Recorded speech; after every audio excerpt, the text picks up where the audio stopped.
ನೋಡಿ ಇವಾಗ ಇಲ್ಲಿ ಇಟ್ಟಿದ್ದೀನಿ ನನ್ನ ಸೀವಿಂಗ್ ಮಷಿನ್ ಹಾಲಲ್ಲಿನೇ ಹೊರಗಡೆ ಮೇನ್ ಡೋರ್ ಓಪನ್ ಮಾಡಿದ್ರೇ ಇಲ್ಲೇ ಸೀವಿಂಗ್ ಮಷೀನು ಇದೇ ದಿಕ್ಕಿಗೆ ಇಟ್ಟಿದ್ದೀನಿ. ಈ ಕಡೆ ಇಡಬೇಕು ಅಂದರೆ ಡೈನಿಂಗ್ ಟೇಬಲ್ ಇಡೋಕ್ಕೆ ಜಾಗ ಆಗೋಲ್ಲ, ಈ ಟೇಬಲ್ ಇಡೋಕ್ಕೆ ಜಾಗ ಆಗೋಲ್ಲ. ಕ್ಲೀನ್ ಮಾಡಬೇಕು ಇದನ್ನು ಟೇಬಲ್. ಇವಾಗ ಟೇಬಲ್ಲು ಆಮೇಲೆ ಕ್ಲೀನ್ ಮಾಡ್ತೀನಿ ನಿಧಾನಕ್ಕೆ. ಈ ಕಡೆ ಇಟ್ಕೊಳ್ಳೋಣ ಸೀವಿಂಗ್ ಮಷಿನ್ ಅಂದೆ. ಯಾಕೋ ಸರ್ ಯೋಚನೆ ಮಾಡಿದೆ ಸರ್ ಹೋಗಲಿಲ್ಲ, ನನಗೆ ಯಾಕೋ ಇಷ್ಟ ಆಗಲಿಲ್ಲ. ಯಾಕೆಂದರೆ ಇಲ್ಲಿ ಟಿ ವಿ ಇದೆಯಲ್ವಾ, ಅಟ್ಲೀಸ್ಟ್ ನಮ್ಮ ಮನೆಯವರು ಟಿ ವಿ ನೋಡ್ತಾ ಊಟ ಮಾಡ್ತಾರೆ, ತಿಂಡಿ ತಿಂತಾರೆ, ಕೂತ್ಕೊಳ್ಳೋಕೆ ಕಂಫರ್ಟೇಬಲ್ ಆಗಿರುತ್ತೆ. ಇಲ್ಲಿ ಯಾರು ಬಂದು ಹೋದರೂ ಇಲ್ಲಿ ಕೂತ್ಕೊಂಡು ನೋಡೋದಕ್ಕೂ ವ್ಯೂನು ಚೆನ್ನಾಗಿರುತ್ತೆ, ವ್ಯೂ ಪಾಯಿಂಟು. ಮತ್ತು ಇಲ್ಲಿ ಇನ್ನೂ ಒಂದು ಚೇರು ಏನಾದರೂ ಹಾಕಿದ್ರೂ ಕೂತ್ಕೊಂಡು ಸ್ವಲ್ಪ ಅಲ್ಲಿ ವಿಂಡೋ ಓಪನ್ ಮಾಡಿಕೊಂಡು ರಿಲ್ಯಾಕ್ಸ್ ಮಾಡ್ಕೊಳ್ಬೋದು. ಈವನ್ ಟಿ ವಿ ಕೂಡ ಇಲ್ಲಿ ಆರಾಮ್ಸೆ ವಾಚ್ ಮಾಡ್ಬೋದು. ಸೊ ಕಿಚನ್ನಿಂದ ಬಂದ್ರೂ ಇಲ್ಲಿ ಊಟ ಬಡಿಸೋದಕ್ಕೆ ಕಂಫರ್ಟೇಬಲ್ ಆಗಿರುತ್ತೆ. ಇಲ್ಲೇನಾದರೂ ಡೈನಿಂಗ್ ಟೇಬಲ್ ಇಟ್ಟರೆ ಮೇನ್ ಡೋರ್ ಮುಂದೆನೇ ಡೈನಿಂಗ್ ಟೇಬಲ್ ಇಡೋದು ಅಷ್ಟೊಂದು ಚೆನ್ನಾಗಿರಲ್ಲ, ಅಸಹ್ಯವಾಗಿರುತ್ತೆ, ಅಕ್ವರ್ಡ್ ಆಗಿರುತ್ತೆ. ಮತ್ತು ಊಟ ಬಡಿಸೋಕ್ಕೂ ನನಗೆ ಈ ಕಡೆ ಕಿಚನ್ನಿಂದ ಈ ಕಡೆ ಬಂದು ಸ್ಟ್ರೈಟಾಗಿ ಇಲ್ಲಿ ಬರೋದಕ್ಕೆ ಕಷ್ಟ ಆಗುತ್ತೆ. ಕಷ್ಟ ಅನ್ನೋದಕ್ಕಿಂತ main door opposite, main door ಎದುರಿಗೇ ಡೈನಿಂಗ್ ಟೇಬಲ್ ಇರೋದು ಅಷ್ಟು ಚೆನ್ನಾಗಿರಲ್ಲ. ಸೊ ಅಲ್ಲೊಂದು ವಾಚ್ ಇದೆ, ಅಲ್ಲೊಂದು ಚಿಕ್ಕದೊಂದು ಟ್ಯೂಬ್ಲೈಟ್ ಬರುತ್ತಲ್ಲ LED, ಅದನ್ನು ಅಲ್ಲಿ ಹಾಕಿಸ್ತೀನಿ. ಆ 0 ಕ್ಯಾಂಡಲ್ ತೆಗೆದು LED ಟ್ಯೂಬ್ಲೈಟ್ ಹಾಕ್ತೀನಿ. ಇಲ್ಲೊಂದು ಅಕ್ವೇರಿಯಮ್ ಇದೆ, ಅಷ್ಟೇ ಕರೆಕ್ಟಾಗಿ ಆಯಿತು. ಅದು ಏನು ಅದಕ್ಕೆ ಒಂದು ಕನೆಕ್ಟ್ ಮಾಡೋದಕ್ಕೆ ಪ್ಲಗ್ ಏನಿದೆಯಲ್ಲ ಅದು ಅಷ್ಟೇ ಸರಿ ಹೋಗಿದೆ. ಸೊ ಇವಾಗ ಇಲ್ಲಿ ಇಟ್ಟಿದ್ದೀನಿ. ಎಲ್ಲ ಗಂಜಲ ಅರ್ಶಿಣದ ನೀರು ಹಾಕ್ಬಿಟ್ಟು ಒರೆಸ್ದೆ, 2 ಸಾರಿ ಒರೆಸ್ದೆ. ಫಿನಾಯ್ಲು, ಗಂಜಲ, ಅರ್ಶಿಣದ ನೀರು ಹಾಕಿ ಇಲ್ಲಿ ಕೇಜ್ ಇಟ್ಟಿದ್ನಲ್ಲ ನಮ್ಮ ಮಿಷಾನಿದು, ಅದಕ್ಕೆ ಅದೆಲ್ಲ ತೆಗೆದು, ಯಾಕೆಂದರೆ ಸ್ವಲ್ಪ ಮಡಿ ಇರಬೇಕು ಅಂತ ಎಲ್ಲ ಕ್ಲೀನ್ ಮಾಡಿಕೊಂಡೆ ಒರೆಸ್ಬಿಟ್ಟು. ಸೊ ಈಗ ಇಟ್ಟಿದ್ದೀನಿ. ಇಲ್ಲಿ ಮ್ಯಾಟು ಇದನ್ನೆಲ್ಲ ಹಾಕೋಕ್ಕಾಗಲ್ಲ, ಫ್ರೂಟ್ ಮ್ಯಾಟು ಆಮೇಲೆ ಕಾರ್ಪೆಟ್ ಹಾಕೋಕ್ಕಾಗಲ್ಲ. ಯಾಕೆಂದರೆ ನಾನು ಬಟ್ಟೆ ಏನಾದರೂ ಕಟ್ ಮಾಡೋದಕ್ಕೆ ಮೆಜರ್ಮೆಂಟ್ಗೆ ಎಲ್ಲ ಇಲ್ಲಿ ಇಟ್ಕೊಂಡು ಕೂತ್ಕೊಂಡ್ರೆ ಆ ಬಟ್ಟೆ ಜೊತೆ ಕಾರ್ಪೆಟ್ಟು ಕಟ್ ಆಗೋದ್ರೆ ಏನು ಮಾಡೋದು? ಅದಕ್ಕೇ ಸರಿ ಹೋಗಲ್ಲ ಕಾರ್ಪೆಟ್ ಹಾಕೋದು. ಏನಾದರೂ ಸೂಜಿಗಳಿರುತ್ತೆ, ಗುಂಡ್ಪಿನ್ ಇರುತ್ತೆ, ಅದೆಲ್ಲನೂ ಇಡೋಕ್ಕೆ ಸರಿ ಹೋಗಲ್ಲ. ಅದಕ್ಕೋಸ್ಕರನೇ ಹೀಗೆ ಬಿಟ್ಟಿದ್ದೀನಿ. ನೋಡೋಣ, ನಾನು ಸ್ಟಿಚ್ ಮಾಡೋ ಕೆಲಸ ಇಲ್ಲದೇ ಇರಬೇಕಾದ್ರೆ ಬೇಕಾದರೆ ಕಾರ್ಪೆಟ್ ಹಾಕ್ಬೋದು.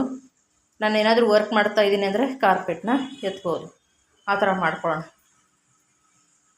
ನೋಡಿ ಇಲ್ಲಿ ಇಟ್ಟಿದ್ದೀನಿ. ಇವಾಗ ಇಲ್ಲೇ ದಿವಾನ್ ಇದೆ, ದಿವಾನು.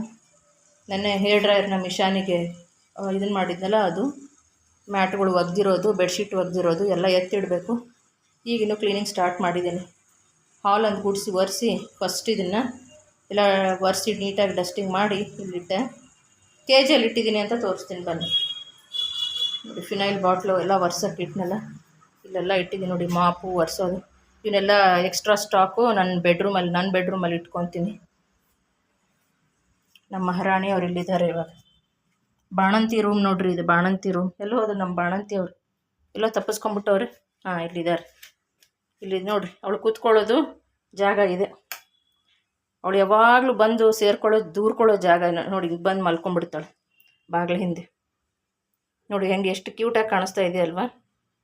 ಇಶಾನಿ, ಅದು ನಮ್ಮ ಇಶಾನಿ. ಗುಂಡಮ್ಮ ಅಲ್ಲಿ ಏನಿರುತ್ತೆ ಅದ್ಯಾಕೆ ಹಂಗೆ ಮಲ್ಕೊತೀಯ? ಹಾಂ, ಕರಡಿ ಬರುತ್ತಾ ನಮ್ಮ ಮನೆಯಲ್ಲಿ? ಹುಲಿ ಕರಡಿ ಏನಾದರೂ ಓಡಾಡ್ತಾ ಇದ್ದಾವೆ ನಮ್ಮ ಮನೆಯಲ್ಲಿ? ಅಲ್ಲಿ ಹೋಗಿ ಡೋರಿಂದ ಸಂದಿನಲ್ಲಿ ಸೇರ್ಕೊತೀಯ ಚಿಕ್ಕ ಮಗು ಥರ? ಪುಟಾಣಿ ಬಂಗಾರ ಕೂಸು. ಏನೋ ನಗು ಬರುತ್ತೆ ಅವಳನ್ನು ನೋಡಿದ್ರೆ ನನಗೊಂದೊಂದು ಸರ್ತಿ. ಸೊ ಇಲ್ಲಿ ಮಹಾಲಕ್ಷ್ಮಿ ಫೋಟೋ. ನಮ್ಮ ಇಶಾನಿನೂ ಮಹಾಲಕ್ಷ್ಮಿನೇ ಅಲ್ವಾ? ಇಶಾನಿ ಮೀನಿಂಗ್, ಹೆಸರು ಮೀನಿಂಗೇ ಮಹಾಲಕ್ಷ್ಮಿ ಅಂತ. ಕ್ಯೂಟ್ ಪ್ರಿನ್ಸೆಸ್ ಮಹಾಲಕ್ಷ್ಮಿ ಅಂತ, ಗಾಡೆಸ್ ಅಂತ. ಇಶಾನಿಗೆ ಯಾರ್ಯಾರು ಮಕ್ಕಳು ಎಷ್ಟು ಹುಡ್ತಾರೋ ಗೊತ್ತಿಲ್ಲ, ಅವಳದು ಫುಡ್ ಇಟ್ಟಿದ್ದೀನಿ.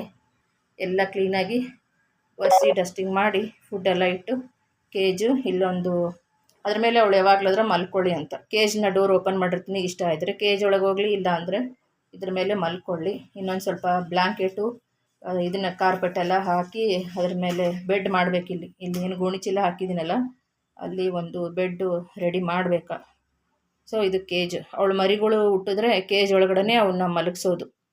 ಮತ್ತು ಇಲ್ಲೇ ಒಂದು ಪ್ಲಗ್, ಅಲ್ಲಿ ಸಾಕೆಟ್ ಇದೆ ನೋಡಿ, ಪ್ಲಗ್ ಕಾಣಿಸುತ್ತೆ. 200 ವ್ಯಾಟ್ ಬಲ್ಬ್ದು ಒಂದು ಕನೆಕ್ಷನ್ ಕೊಟ್ಟು ಇಲ್ಲಿ ಇದನ್ನು ಮಾಡೋದು. ಸೊ ರೂಮ್ ಹೀಟ್ರ್ ಒಂದು ತರಿಸ್ತೀನಿ. ರೂಮ್ ಹೀಟ್ರ್ ನನಗೂ ಬೇಕಾಗಿದೆ. ರೂಮ್ ಹೀಟ್ರ್ ಬೇಕೇ ಬೇಕು ಇವಾಗ, ಏಕೆಂದರೆ ಅಷ್ಟು ಥಂಡಿ ಇದೆ, ತುಂಬ ಥಂಡಿ ಬರ್ತಾ ಇದೆ ದಿನ ದಿನ. ಡಿಸೆಂಬರ್ ಅಷ್ಟೊತ್ತಿಗೆ ಇನ್ನೂ ಚಳಿ ಜಾಸ್ತಿ ಆಗುತ್ತೆ. ಇದು ನಂದೆಲ್ಲ ಎತ್ತಿಬಿಟ್ಟೆ ಇವಾಗ. ನಂದೇನೇನೋ ಇಲ್ಲಿ ಟೈಲ್ರಿಂಗ್ ಮಾಡೋದೆಲ್ಲ ಬಟ್ಟೆಗಳಿತ್ತಲ್ವ, ನಾನು ಸ್ಟಿಚ್ ಮಾಡ್ತಾಯಿದ್ದೆ.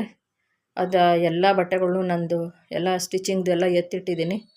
ಇವು ಎಲ್ಲ ಬೇಕಾಗಿರೋದು. ಸದ್ಯ ಇವಾಗ ನಾನು ಯೂಸ್ ಮಾಡ್ತಾಯಿಲ್ಲ, ಇವಳಿಗೋಸ್ಕರ. ಇವಳಿಂದಾಗಿ ಯೂಸ್ ಮಾಡಲ್ಲ, ಹೊಸದು ಏನು ಯೂಸ್ ಮಾಡಲ್ಲ. ಅವಳು ಗಲೀಜು ಮಾಡಿಬಿಡ್ತಾಳೆ. ಅದಕ್ಕೇ ಹಳೇದನ್ನು ಮಾತ್ರ ಯೂಸ್ ಮಾಡ್ತಾಯಿದ್ದೀನಿ. ಎಷ್ಟೊಂದು ಕಾರ್ಪೆಟ್ಸು ಮತ್ತು ಈ ಥರ ದೊಡ್ಡ ದೊಡ್ಡ ಫುಟ್ ಮ್ಯಾಟು, ಫುಟ್ ರಗ್ಗಳು ಜಾಸ್ತಿ ಇದ್ದಾವೆ, ದಪ್ಪ ದಪ್ಪ ಇರೋವು. ಅವಳೇನಾದರೂ ಏನಾದರೂ ವಾಶ್ರೂಮ್ ಸುಸು ಏನಾದರೂ ಮಾಡಿದ್ರೆ ವಾಶ್ ಮಾಡೋಕ್ಕೆ ನನಗಾಗಲ್ಲ, ಕಷ್ಟ ಆಗುತ್ತೆ. ಅವಳು ಗಲೀಜು ಮಾಡ್ತಾಳೆ ಅಂತ ಏನು ಯೂಸ್ ಮಾಡ್ತಾಯಿಲ್ಲ ನಾನು. ಇವಾಗ ಈ ಗೋಣಿ ಚೀಲ ಇದೆ ಅಷ್ಟೇ. ಇದೆಲ್ಲ ಬೆಡ್ಡು ಹಾಸಿ ರೆಡಿ ಆಯಿತು ನೋಡಿ ಅವಳು ಕೇಜ್. ಇಷ್ಟೇ ಬಾಣಂತಿ ಕೋಣೆ, ಬಾಣಂತಿ ರೂಮ್. ಬಾಣಂತಿ ನೋಡ್ರಿ ಅಲ್ಲಿ ಹೋಗಿ ಮಲ್ಕೊಂಡ್ರಳು.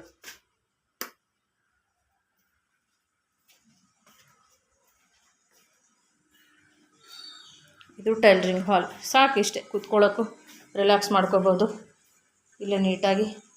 ಆಮೇಲೆ ಸ್ನಾನ ಮಾಡಿಬಿಟ್ಟು ಕಡ್ಡಿ ಕರ್ಪೂರ ಹಚ್ಚಿ ಬೆಳಗ್ತೀನಿ ಅಷ್ಟೆ. ನೋಡಿ, ಶ್ರಾವಣ ಶನಿವಾರ ದಿವಸ ಸೀರೆ ಉಟ್ಕೊಂಡೆ ಸೇವಿಂಗ್ ಮಷಿನ್ ಪೂಜೆ ಮಾಡಬೇಕು ಅಂತ. ಹ್ಯಾಂಡ್ಲೂಮ್ ಸೀರೆ ಇದು. ನಾನು ಎಕ್ಸಿಬಿಷನಲ್ಲಿ ತೊಗೊಂಡಿದ್ದೆ. ನಮ್ಮ ಮನೆ ಹತ್ರ ರಾಜಸ್ಥಾನ ಒಂದು ಎಕ್ಸಿಬಿಷನ್ ಬಂದಿತ್ತು, ಅಲ್ಲಿ ಹೋಗಿ ನಾನು 2 ಸೀರೆನ ತೊಗೊಂಡಿದ್ದೆ. ತುಂಬ ಚೆನ್ನಾಗಿರುತ್ತೆ. ನನಗೆ ತುಂಬ ಇಷ್ಟ ಹ್ಯಾಂಡ್ಲೂಮ್ ಸ್ಯಾರೀಸು. ಈ ಥರದ ಸ್ಯಾರಿಗಳು ಅಂದರೆ ನನಗೆ ತುಂಬಾ ಇಷ್ಟ ಆಗುತ್ತೆ. ಒಂಥರ ಯೂನಿಕ್ ಆಗಿರುತ್ತೆ, ಏನೋ ಒಂಥರ ಡಿಫ್ರೆಂಟ್ ಆಗಿರುತ್ತೆ. ಮತ್ತು ಬ್ಲೌಸ್ಗಳ್ನು ಅಷ್ಟೇ, ನಾವು ಇಕ್ಕತ್ ಬ್ಲೌಸಸ್ ಎಲ್ಲ ವೇರ್ ಮಾಡಿದ್ರೆ ತುಂಬ ಚೆನ್ನಾಗಿ ಕಾಣಿಸುತ್ತೆ ಅಂತ ಹೇಳ್ತೀನಿ. ಸೊ ಶ್ರಾವಣ ಶನಿವಾರ ಇದ್ದಿದ್ದರಿಂದ ನನಗಿಷ್ಟ ಆಯಿತು ಈ ಸೀರೆ ಉಡೋದಕ್ಕೆ. ಆಮೇಲೆ ಪೂಜೆನೂ ಮಾಡಿಬಿಟ್ಟು ನಮ್ಮ ಇಶಾನಿ ಕೇಜ್ನ ರೂಮಲ್ಲಿ, ಅಂದರೆ ಗೆಸ್ಟ್ ರೂಮಲ್ಲಿ ನಾನು ಶಿಫ್ಟ್ ಮಾಡಿದ್ದೀನಿ. ಅವಳ ಜಾಗ ಎಲ್ಲ ನೀಟಾಗಿ ಎಲ್ಲ ಅರೇಂಜ್ ಮಾಡಿದ್ದೀನಿ. ನಾವು ವೇಟ್ ಮಾಡ್ತಾ ಇರೋದು, ಅದು ನಾನು ಎಸ್ಪೆಷಲಿ ವೇಟ್ ಮಾಡ್ತಾ ಇರೋದು, ಇವಳಿಗೆ ಯಾವಾಗ ಡೆಲಿವರಿ ಪೇನ್ ಸ್ಟಾರ್ಟ್ ಆಗುತ್ತೆ. ಒಂದು ಎಕ್ಸೈಟ್ಮೆಂಟ್ ಇದೆ, ಒಂದು ಭಯ ಕೂಡ ಇದೆ. ಸೊ ಏನು ಮಗು ಬರುತ್ತೆ ಅನ್ನೋದಕ್ಕಿಂತ ಇವಳ ಆರೋಗ್ಯ ಚೆನ್ನಾಗಿರಬೇಕು, ಇಶಾನಿಗೆ ಆರಾಮಾಗಿ ಡೆಲಿವರಿ ಆಗಬೇಕು, ಅವಳಿಗೆ ಯಾವುದೂ ಒಂದು ಹೆಲ್ತ್ ಇಶ್ಯೂಸ್ ಆಗಬಾರ್ದು, ಏನೂ ಚೂರೂ ಹೆಲ್ತ್ ಇಶ್ಯೂಸ್ ಆಗಬಾರ್ದು ಅನ್ನೋದು ಒಂದು ನನ್ನ ಮನಸ್ಸಲ್ಲಿದೆ. ಆಮೇಲೆ ಏನಂದರೆ ಅದಕ್ಕೆ ಸರಿಯಾಗಿ ನಾವು ಎಲ್ಲ ಪ್ರತಿಯೊಂದು ಡಾಕ್ಟ್ರನ್ನ ಕನ್ಸಲ್ಟ್ ಮಾಡಿ, ಕೆನಲ್ ಅವ್ರನ್ನ ಕನ್ಸಲ್ಟ್ ಮಾಡಿ ಎಲ್ಲ ಒಂದು ಸಜೆಷನ್ನು ತಗೊಳ್ತಾ ಇದ್ದೀವಿ. ಮೆಡಿಸಿನ್ಸು, ಸಪ್ಲಿಮೆಂಟ್ಸು ಎಲ್ಲ ಡಾಕ್ಟ್ರ್ ಹೇಳಿದ್ದನ್ನೇ ಕೊಟ್ಟು ಫಾಲೋ ಮಾಡ್ತಾ ಇದ್ದೀವಿ ಅಂತ ಹೇಳ್ತೀನಿ. ಯಾಕೆಂದರೆ ಅದು ಇಲ್ಲದೆ ಇರೋ ಪ್ರಾಣಿ, ಚಿಕ್ಕ ಪ್ರಾಣಿ. ಅದಕ್ಕೆ ಹೆಲ್ತಲ್ಲೂ ನಾನು ಯಾವುದೇ ಒಂದು ಕಾಂಪ್ರಮೈಸ್ ಮಾಡ್ಕೊಳ್ಳಲ್ಲ. ಎಷ್ಟೇ ಇದು ಆಗಲಿ ನಾನು ಡಾಕ್ಟ್ರನ್ನ ಕನ್ಸಲ್ಟ್ ಮಾಡಿ ಪ್ರತಿಯೊಂದು ಸ್ಟೆಪ್ ಬೈ ಸ್ಟೆಪ್ ಅವ್ರು ಕೊಟ್ಟಿರೋ ಮೆಡಿಸಿನ್ಗಳ್ನ ಚಾಚು ತಪ್ಪದೆ ನಾನು, ಅವರು ಏನು ಪ್ರಿಸ್ಕ್ರಿಪ್ಷನ್ ಕೊಟ್ಟಿದ್ದಾರೆ, ಪ್ರಿಸ್ಕ್ರೈಬ್ ಮಾಡಿದ್ದಾರೆ ಮೆಡಿಸಿನ್ಸ್ ಎಲ್ಲ, ಅದನ್ನೇ ಕೊಡ್ತಾಯಿದ್ದೀನಿ. ಸೊ ಹಾಗಾಗಿನೇ ಅವಳ ಹೆಲ್ತ್ನೂ ಚೆನ್ನಾಗಿದೆ. ಮತ್ತು ಡೈಲಿ 2 ಟೈಮ್ ಅವಳಿಗೆ ಸ್ವಲ್ಪ ನಿಧಾನಕ್ಕೆ ವಾಕಿಂಗ್ ಮಾಡಿಸೋದು. ವಾಕಿಂಗ್ ಅಂತೂ ಹೇಳಿದ್ದಾರೆ ಡಾಕ್ಟ್ರು, ಊಟ ಮಾಡಿದ್ಮೇಲೆ ಸ್ವಲ್ಪ ವಾಕಿಂಗ್ ಮಾಡಿಸಿ ಅಂತ. ಇನ್ನು ಸ್ವಲ್ಪ ದಿವಸ ಅಷ್ಟೇ ಹೊರಗಡೆ ಕರ್ಕೊಂಡು ಹೋಗ್ಬೋದು. ಆಮೇಲೆ ಅವಳಿಗೆ ಡೆಲಿವರಿ ಆದಮೇಲೆ ಅವಳು ಮನೆಯಲ್ಲಿನೇ 1 ಮಂತ್ ರೆಸ್ಟಲ್ಲಿ ಇರಬೇಕಾಗತ್ತೆ ಕಂಪ್ಲೀಟ್. ಮತ್ತು ಫುಡ್ ಯಾವ ಥರ ಕೊಡ್ತೀವಂದರೆ, ನಾವು ಹೇಗೆ ಬಾಣಂತಿಯರು ತುಂಬ ಒಂದು ಲಿಕ್ವಿಡ್ ಫುಡ್ ತೊಗೊಳ್ತೀವಲ್ಲ, ಗಂಜಿ ಆಹಾರ ಆ ಥರ, ಅದಕ್ಕೂ ಅಷ್ಟೇ ಪ್ರಾಣಿಗಳಿಗೂ ನಾವು ಸೆರೆಲಾಕ್ ಕೊಡಬೇಕಾಗತ್ತೆ. ಉಗುರು ಬಿಸಿ ನೀರಲ್ಲಿ ಸೆರೆಲಾಕ್ನ ಕಲಿಸ್ಬಿಟ್ಟು ಕೊಡಬೇಕಾಗತ್ತೆ. ಮಳೆ ನೋಡಿ ಬೆಂಗಳೂರಲ್ಲಿ ಹೇಗಿದೆ ಅಂತ.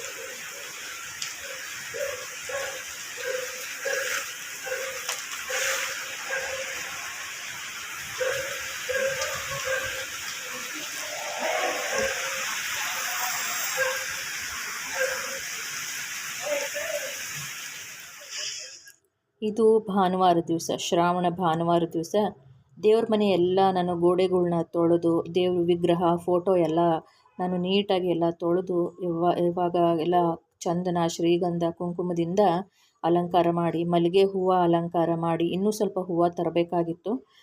ಸೊ ಏನೋ ಈ ಸಾರಿ ಸ್ವಲ್ಪನೇ ತಂದಿದ್ದಾರೆ. ನಾಳೆ ಶ್ರಾವಣ ಸೋಮವಾರ ಮತ್ತು ಇಲ್ಲ ಅಂದರೆ ಗುರುವಾರ ದಿವಸ ಜಾಸ್ತಿ ಹೂವು ತರಿಸ್ಬಿಟ್ಟು ಪೂಜೆ ಮಾಡ್ತೀನಿ. ಮರ್ಗ, ಧವನ ಮತ್ತು ತುಳಸಿ, ಮಹಾವಿಷ್ಣು ಮಹಾಲಕ್ಷ್ಮಿಗೆ ತುಳಸಿ, ಅದು ಆಮೇಲೆ ರಾಘವೇಂದ್ರ ಸ್ವಾಮಿಗೆ ತುಳಸಿ ಬೇಕು. ಸೊ ತುಳಸಿ ಇಲ್ದಲೇ ಪೂಜೆ ಒಂದು ಅಪೂರ್ಣ ಅಂತ ನನಗೆ ಅನಿಸುತ್ತೆ ಕೆಲವೊಂದು ಸಾರಿ. ಯಾಕೆಂದರೆ ತೀರ್ಥಕ್ಕೆ ಮತ್ತು ನೈವೇದ್ಯಕ್ಕೆ ತುಳಸಿ ಎಲೆ ಬೇಕು, ಶ್ರೀಕೃಷ್ಣ ಪರಮಾತ್ಮನಿಗೆ ತುಳಸಿ ಎಲೆ ಬೇಕು. ಹಾಗಾಗಿನೇ ಬಟ್ ಪರವಾಗಿಲ್ಲ, ಇರಲೇಬೇಕು ಅಂತ ಏನು ಕಂಪಲ್ಸರಿ ಇಲ್ಲ. ಮಲ್ಲಿಗೆ ಹೂವಿನ ಘಮ, ಪರಿಮಳ ಮತ್ತು ಬೆಳ್ಳಿ ದೀಪಗಳೂ ಇಟ್ಟಿದ್ದೆ ಅಂತ ಹೇಳ್ತೀನಿ.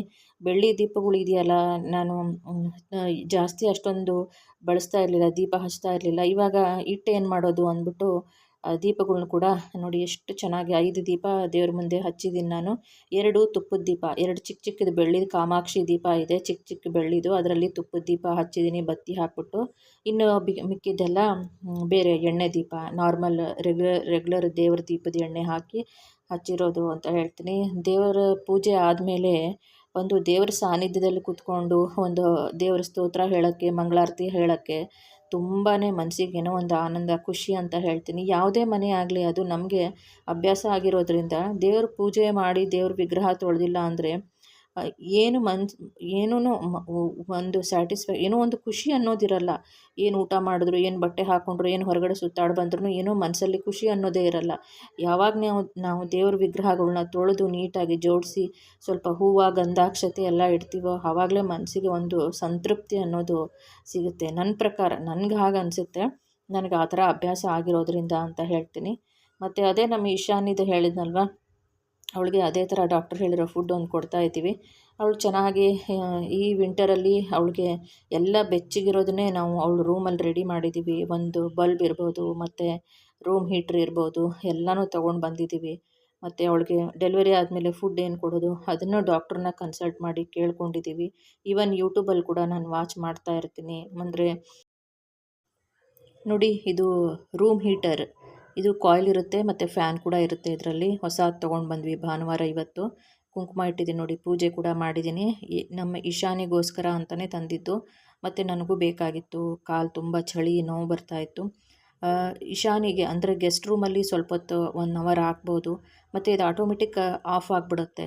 ಬಿಸಿ ಆದರೆ ರೂಮು ಸ್ವಲ್ಪ ಟೆಂಪ್ರೇಚರ್ ಇದು ಆದರೆ ಅದೇ ಆಟೋಮೆಟಿಕ್ ಆಫ್ ಆಗುತ್ತೆ. ಯಾವುದೇ ಒಂದು ಅಪಾಯ ಇಲ್ಲ ಇದರಿಂದ. ಸೊ ಒಳ್ಳೆಯ ಕ್ವಾಲಿಟಿದನ್ನು ನಾವು ನೋಡಿ ಮತ್ತು ISI ಮಾರ್ಕ್ ಇರೋದನ್ನು ನೋಡಿಬಿಟ್ಟು ನಾವು ಇಷ್ಟಪಟ್ಟು ಇದನ್ನು ತೊಗೊಂಡು ಬಂದ್ವಿ. ಯಾಕೆಂದರೆ ಇನ್ನು ಡಿಸೆಂಬರ್, ಜನವರಿವರೆಗೂ ಮತ್ತು ಸಂಕ್ರಾಂತಿ ಹಬ್ಬದವರೆಗೂ, ಶಿವರಾತ್ರಿವರೆಗೂ ಚಳಿ ಅಂತೂ ಇದ್ದೇ ಇರುತ್ತೆ ಅಲ್ವಾ. ಶಿವರಾತ್ರಿ ಬರೋವರೆಗೂ ಖಂಡಿತವಾಗ್ಲೂ ಚಳಿ ಇರುತ್ತೆ. ಮತ್ತು ಇವಾಗಂತೂ ಮಳೆ ತುಂಬ ಜಾಸ್ತಿ ಇದೆ, ಚಳಿನೂ ಇದೆ. ಅದಕ್ಕೆ ಬೇಕೇ ಬೇಕಾಗುತ್ತೆ ಅಂತ ನಾನು ಇದನ್ನು ತೊಗೊಂಡು ಬಂದೆ. ಸೊ ನೋಡಿ, ಇದಿದೆ. ಮತ್ತು ನೀವು ಇದನ್ನು ಬೇಕು ಅಂದರೆ ಯೂಸ್ ಮಾಡ್ಬೋದು, ಇಷ್ಟಪಟ್ಟು ಯೂಸ್ ಮಾಡ್ಬೋದು. ಮತ್ತು ನಮ್ಮ ಈಶಾನಿಗೆ ಡೆಲಿವರಿಗೆ ಬಿಫೋರ್ ಇವಾಗೆಲ್ಲ ಏನೇನು ರೆಡಿ ಮಾಡಿದ್ದೀನಿ ನೋಡಿ. ಡೆಟಾಲು ಮತ್ತು ಇದು ಗ್ಲೌಸ್, ಮಗು ಅವಳಿಗೆ ಹುಟ್ಟಿದ್ರೆ ಆ ಮಗುನ ಎತ್ಕೊಳ್ಳೋದಕ್ಕೆ ಸ್ಟರ್ಲೈಸ್ ಮಾಡಿರೋ ಗ್ಲೌಸ್ಗಳು, ಮತ್ತು ಸ್ಟರ್ಲೈಸ್ ಮಾಡಿರೋ ಬ್ಲೇಡ್, ಇದೊಂಥರ ಬ್ಲೇಡ್ ಇದೆ. ಆಮೇಲೆ ಇನ್ನೊಂದು ಥರ ಟೋಪ್ಯಾಸ್ ಬ್ಲೇಡ್, ಅದು ಯಾವುದೋ ಇನ್ನೊಂದಿದೆ. 2 ಥರ ಬ್ಲೇಡು, ಅದರಲ್ಲಿ ಯಾವುದಾದ್ರೂ ನಾವು ಒಂದು ಸ್ಟರ್ಲೈಸ್ ಮಾಡಿರೋದೆ. ಸೊ ಅಂದರೆ ಹೊಕ್ಕಳು ಹುರಿ ಕಟ್ ಮಾಡೋದಕ್ಕೆ ಅಂತ. ಸೊ ನಾನು ಯೂಟ್ಯೂಬಲ್ಲಿ ಸ್ವಲ್ಪ ಎಲ್ಲ ವಾಚ್ ಮಾಡಿಬಿಟ್ಟು ಮರಿಗಳು ಬಂದರೆ ಯಾವ ಥರ ಟೇಕ್ ಕೇರ್ ಮಾಡಬೇಕು, ಯಾವ ಥರ ಹೊಕ್ಕಳು ಹುರಿನ ಕಟ್ ಮಾಡಬೇಕು, ಯಾವ ಥರ ದಾರ ಕಟ್ಟಬೇಕು ಅದನ್ನೆಲ್ಲ. ಮತ್ತು ನೋಡಿ, ಇದು 200 ವ್ಯಾಟ್ ಬಲ್ಬು, ಅದು ರೂಮಲ್ಲಿ ಬೇಕು. ಮರಿಗಳಿಗೆ ಹೀಟ್ಗೋಸ್ಕರ ಅದು ಬಲ್ಬ್ ಆನ್ ಮಾಡಿ ಬಿಡಬೇಕು ನಾವು. ಇಲ್ಲಿ ಅವಳದು ಗೂಡು, ನೆಸ್ಟು, ಮಕ್ಕಳಿಗೆ ಈಶಾನಿಗೆ ಮನೆ ಇದು. ಇನ್ನು ಇದು ಕೇಜ್ ಮುಂದೆ ಗೋಣಿಚೀಲ ಹಾಸಿ ಅದ್ರ ಮೇಲೆ ಒಂದು ಬೆಡ್ಶೀಟ್ ಹಾಕಿದ್ದೀನಿ. ಇಲ್ಲಿ ಮಹಾಲಕ್ಷ್ಮಿ ಇದೆ, ಇದೇ ನಮ್ಮ ಬೆಡ್ರೂಮು. ಸೊ ನಾನು ಇಲ್ಲಿ ಮಲ್ಕೊಳ್ಬೋದು. ನಾನು ಇಲ್ಲಿ ಮಲ್ಕೊಂಡು ಅವಳನ್ನ ಟೇಕ್ ಕೇರ್ ಮಾಡ್ಬೋದು. ಮತ್ತು ರೂಮ್ ಹೀಟ್ರ್ ಆನ್ ಮಾಡಿ ಬಲ್ಬ್ಗಳ್ನ ಹಾಕಿ. ಇದು ಜೀನ್ಸ್ ಪ್ಯಾಂಟ್, ನಂದು ಹಳೆ ಪ್ಯಾಂಟ್ ಇತ್ತು. ಅವಳು ಮಕ್ಕಳು ಹುಟ್ಟಿದ್ರೆ ಮಕ್ಕಳ ಮರಿಗೆ ದುಪ್ಪಟಿ ಬೇಕಲ್ವಾ, ಅದು ಅಂದರೆ ಏನಕ್ಕಾದ್ರೂ ಯೂಸ್ ಆಗೇ ಆಗುತ್ತೆ. ಮಕ್ಕಳುಗಳು ಹುಟ್ಟಿದ್ರೆ ಸುಸು ಮಾಡ್ಬೋದು, ಮತ್ತು ಬೆಚ್ಚಗಿರೋದಕ್ಕೆ ಬೇಕೇ ಬೇಕಾಗುತ್ತೆ ಬಟ್ಟೆಗಳು. ಆ ಥರ ಸಾಕಷ್ಟು ಬಟ್ಟೆಗಳ್ನ ನಾನು ಒಂದು ಜೋಡಿಸಿಟ್ಟಿದ್ದೀನಿ ಅಂತ ಹೇಳ್ತೀನಿ. ಥ್ಯಾಂಕ್ ಯು, ಧನ್ಯವಾದಗಳು.